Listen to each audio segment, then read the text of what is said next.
तो अब इसके बाद इसमें जो टॉपिक बचता है वो है गुड्स का। गुड्स मतलब क्या होता है? अच्छा नहीं होता। यहाँ गुड्स मतलब होता है अच्छा। गुड्स मतलब क्या होता है? अच्छा। तो गुड मतलब अर्थव्यवस्था में क्या होता है? वस्तु माना जाता है। ठीक है। गुड्स जो है वो कितने टाइप की है? वस्तुएं दो प्रकार की मानी जाती है। एक फाइनल गुड, ठीक है, और एक मानी जाती है इंटरमीडिएट गुड।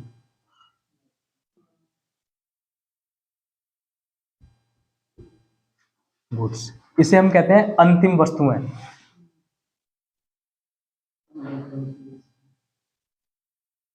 इसे कहा जाता है मध्यवर्ती वस्तुएं। ठीक है। फाइनल गुड्स दोबारा दो भागों में बांटी जाती है।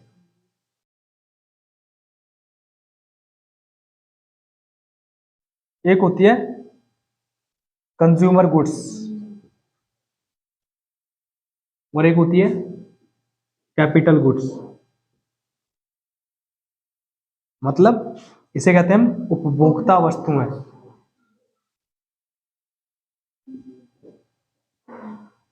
वस्तुएं और ये होती है पूंजीगत वस्तुएं।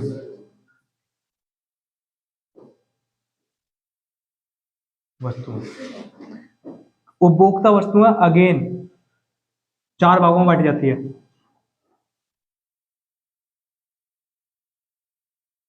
ठीक है। एक होती है टिकाऊ उपभोक्ता वस्तुएं, एक होती है अर्ध टिकाऊ, एक होती है गैर टिकाऊ, और इनका चौथा पार्ट है उसे कहते हैं सेवाएं। इनको कहते हैं हम durable, semi durable, non durable services. ठीक है। पेपर में पहली चीज ऐसा नहीं आएगा कि ऐसा पूछे कि वस्तुओं के सभी प्रकार बताएं, ऐसा कभी नहीं आ सकता। वो पूछेगा फाइनल गुड्स और इंटरमीडिएट गुड्स में डिफरेंस, कंज्यूमर गुड्स या कैपिटल गुड्स में डिफरेंस, वो ही पूछेगा। अब मान लो फाइनल गुड्स और इंटरमीडिएट गुड्स में डिफरेंस आ गया, तो तुम क्या करोगे? ये सब बताने के बाद एक ये चार्ट जरूर बनाना।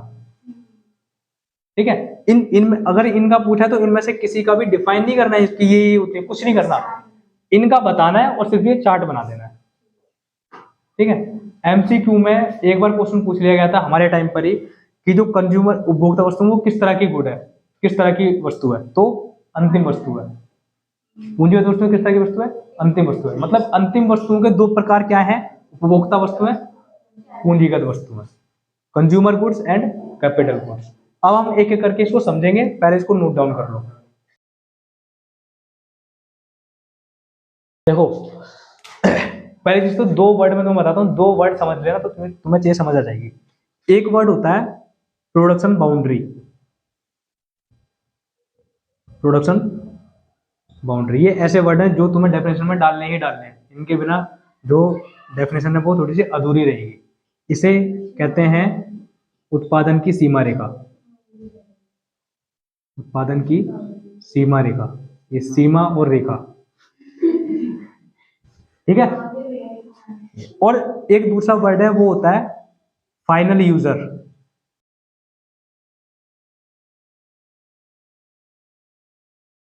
अंतिम उपयोगकर्ता। अंतिम उपयोगकर्ता। ठीक है। यूजर मैंने कहा, यूजर, कंज्यूमर नहीं कहा। ठीक है। तो फाइनल यूजर, अंतिम उपयोगकर्ता, प्रोडक्शन बाउंड्री, उत्पादन की सीमा रेखा। इन दोनों वर्ड को अगर समझ लिया तो समझ आ जाएगा। ये प्रोडक्शन बाउंड्री का मतलब ये होता है जब किसी वस्तु का प्रोडक्शन किया जाता है, मान लो कि ये जो है ये क्या है? प्रोडक्शन बाउंड्री है। मैं एक बिस्किट बनाना चाहता हूं, उस बिस्किट के लिए क्या होगा? सबसे पहले मैं इस बाउंड्री के अंदर लेके आऊंगा आटा। ठीक है। तेल भी आएगा इसमें। ठीक है। चीनी आएगी, या आटे की जगह मैं मैदा भी ले सकता हूँ, मेरे को जिससे बनाना है। पतंजलि वाले बिस्किट की बात करें तो आटे से बनता है ना।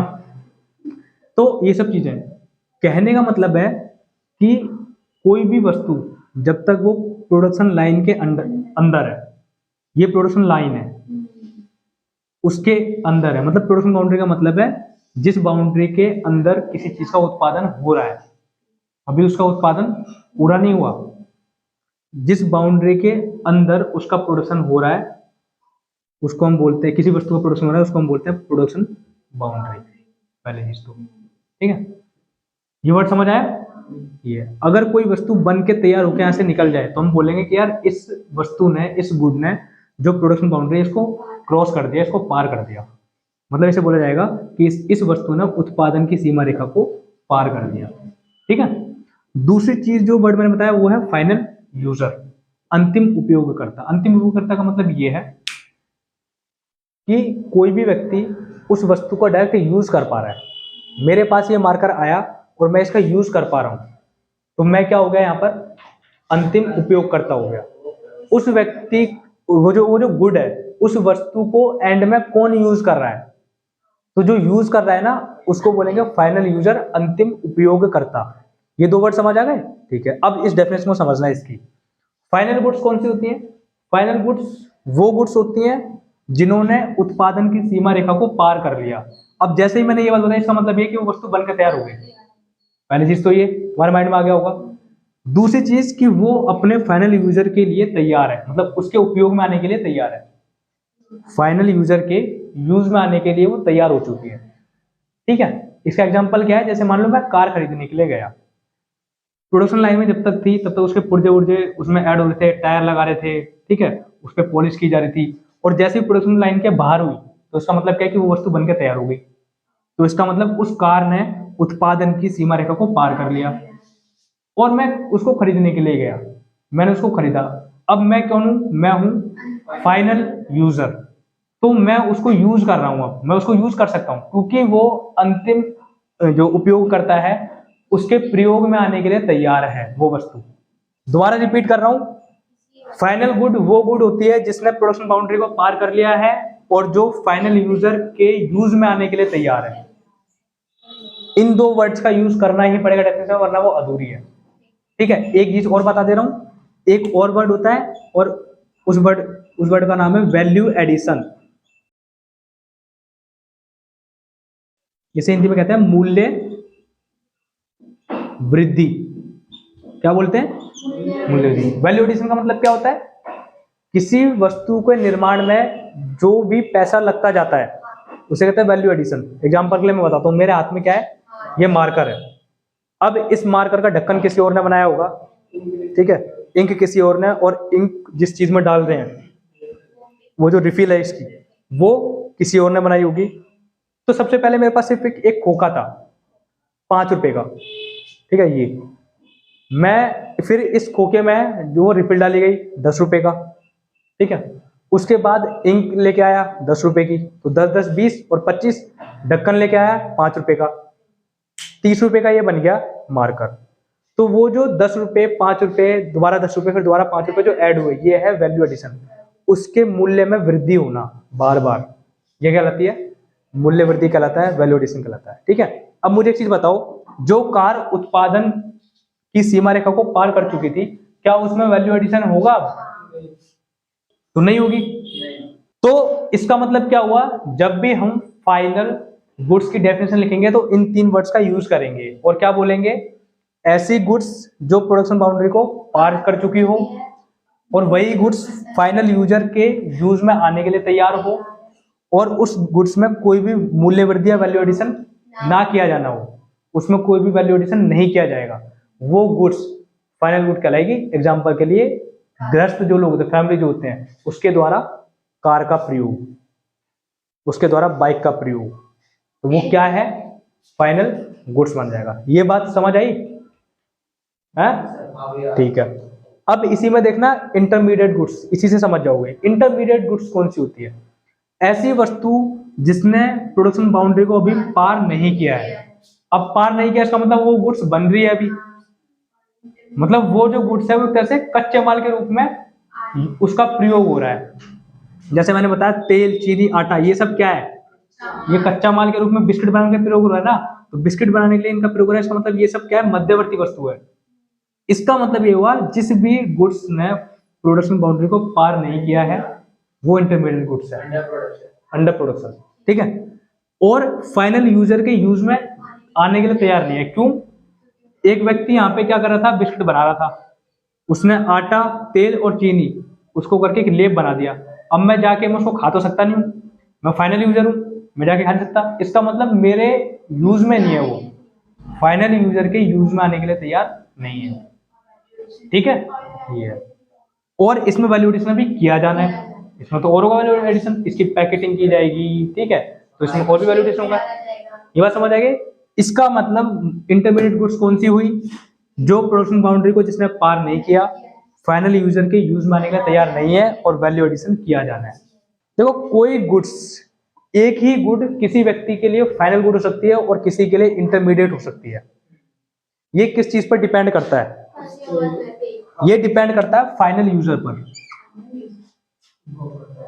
अगर वो वस्तु फाइनल यूजर के यूज में आ रही है तो तुम कह देना आंख बंद करके कि वो फाइनल गुड है, और वो अगर फाइनल यूजर के यूज में नहीं आ रही तो आंख बंद करके कह देना ये इंटरमीडिएट गुड्स है।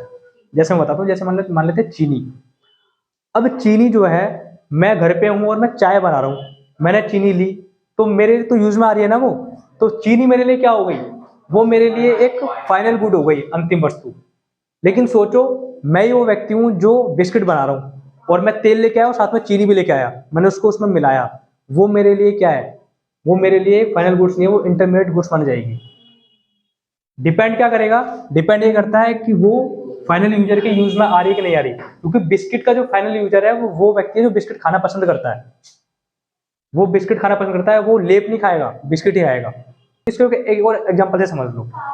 कई बार, हाँ किसी भी का हो सकता है, कई बार क्या होता है, जैसे हम कपड़े खरीदने के लिए जाते हैं, तो कपड़े खरीदने के लिए जब हम गए तो हमने कहा कि हमें ना इस तरह की शर्ट चाहिए, तो वो बोलता है कि यार एक मिनट रुको मैं अभी वो दूसरी दुकान से शर्ट मंगाता है ना। अब वो जिस दुकान से शर्ट मंगा रहा है, सीधी सी बात है, जाहिर सी बात है, वो उसे सस्ते में लेगा और हमें महंगे में बेचेगा, है ना। तो वो व्यक्ति जो था वो शर्ट लेने के लिए गया दुकान वाला, वो मेरे पास लेके आया, तो वो शर्ट मेरे लिए क्या है, फाइनल गुड है, क्योंकि मैं एक फाइनल यूजर हूं, उसको मैं एंड में यूज करूंगा, ठीक है। उसके लिए वो इंटरमीडिएट गुड हो गई, क्योंकि उसने एक तो उसमें वैल्यू एडिशन किया, और हमने अभी कहा कि फाइनल जो गुड होती है उसमें वैल्यू एडिशन नहीं होता। तो पहली चीज, एक तो उसने उसमें वैल्यू एडिशन किया, और दूसरा वो यूज नहीं कर रहा उसे, वो बेच रहा है। एक अमूल दूध की थैली, मैं अगर उससे चाय बना रहा हूँ, दही बना रहा हूँ, वो मेरे लिए, और मैंने उसको पी लिया, वो मेरे लिए फाइनल गुड है। लेकिन एक दुकानदार के लिए वो फाइनल गुड्स नहीं है, वो उसमें रेट बढ़ाएगा, वैल्यू एडिशन करेगा, और वो उसे यूज नहीं कर रहा, वो तो उसे बेच रहा है, वो उसके लिए इंटरमीडिएट गुड होगी। ये बात क्लियर है? पक्का? अगर अब ऐसा कोई भी सवाल आ जाए जो ये बोले कि पूरा एक स्टेटमेंट देगा, तो ये फिर पूछेगा कि ये बताओ ये फाइनल गुड है या इंटरमीडिएट गुड्स, तो तुमसे वो सवाल गलत नहीं होना चाहिए।